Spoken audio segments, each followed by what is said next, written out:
sur pause matinale, très content de pouvoir partager un nouveau temps avec vous et de continuer à nouveau cette thématique à la découverte du livre des Proverbes. Aujourd'hui, lisons ensemble le chapitre 10, verset 3. L'Éternel ne laisse pas le juste souffrir de la faim, mais il repousse l'avidité des méchants. J'aimerais m'arrêter avec vous plus particulièrement sur la première partie du verset qui dit « L'Éternel ne laisse pas le juste souffrir de la faim ». Ce texte nous amène à réfléchir et à se poser la question, en tout cas, de se dire « Mais est-ce que parce qu'on est enfant de Dieu, nous ne vivrons jamais des moments de disette, des moments de faim, des moments de souffrance, des moments de découragement ? Est-ce que parce que nous sommes enfants de Dieu, nous ne serons jamais confrontés à l'épreuve, jamais confrontés peut-être à la dualité, jamais confrontés au découragement ? Est-ce que parce qu'on est enfant de Dieu, on est préservé de tout cela ?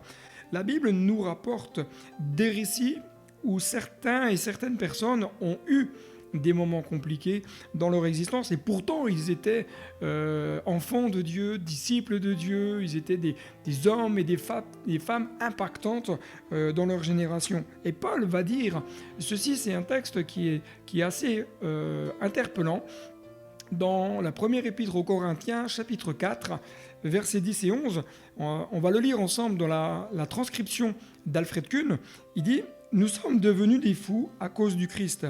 Mais vous êtes des chrétiens admirables, sensés et prudents. Nous sommes des faibles, toujours exténués, tandis que vous êtes forts et bien portants. Vous êtes partout fêtés et estimés.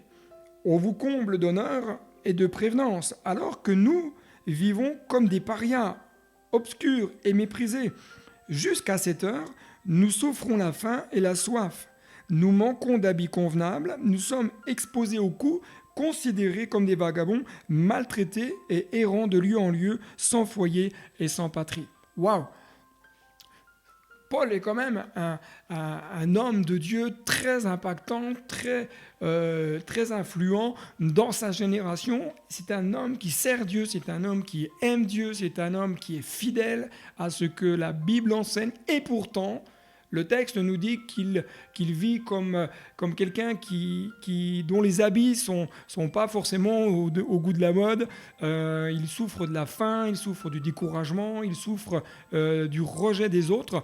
Autant de choses qui viennent le toucher. Et bien qu'il peut y avoir des moments durs dans notre vie, bien qu'il peut y avoir des moments où nous pouvons connaître comme des temps de souffrance, nos yeux doivent rester constamment fixés sur celui qui tient tout entre ses mains.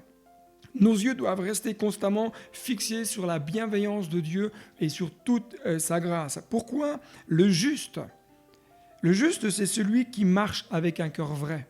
Le juste, c'est celui qui avance avec Dieu quoi qu'il arrive. Quoi qu'il puisse vivre, il reste fidèle, il reste attaché à Dieu.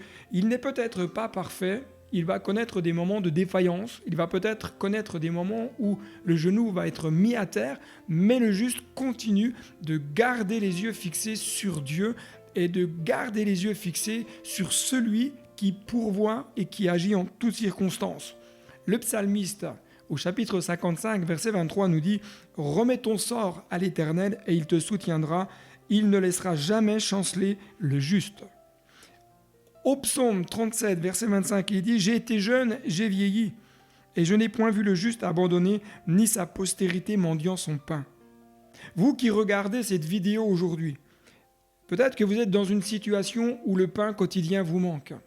Peut-être que vous êtes dans une situation où vos finances sont dans le rouge. Mais j'aimerais juste vous encourager à remettre votre vie à celui qui tient tout. Tournez-vous vers lui et laissez-le agir. Pourquoi ? Parce que je crois que Dieu va vous soutenir. Je crois que Dieu, c'est celui de la provision. C'est celui qui sait votre situation et qui ne veut pas vous laisser dans la difficulté. Il ne veut pas vous laisser chanceler et il ne vous abandonnera jamais. Gardez les yeux fixés sur Dieu qui est celui qui est le Créateur, celui qui est le Dieu de la provision, qui est le Dieu qui pourvoit en toutes circonstances.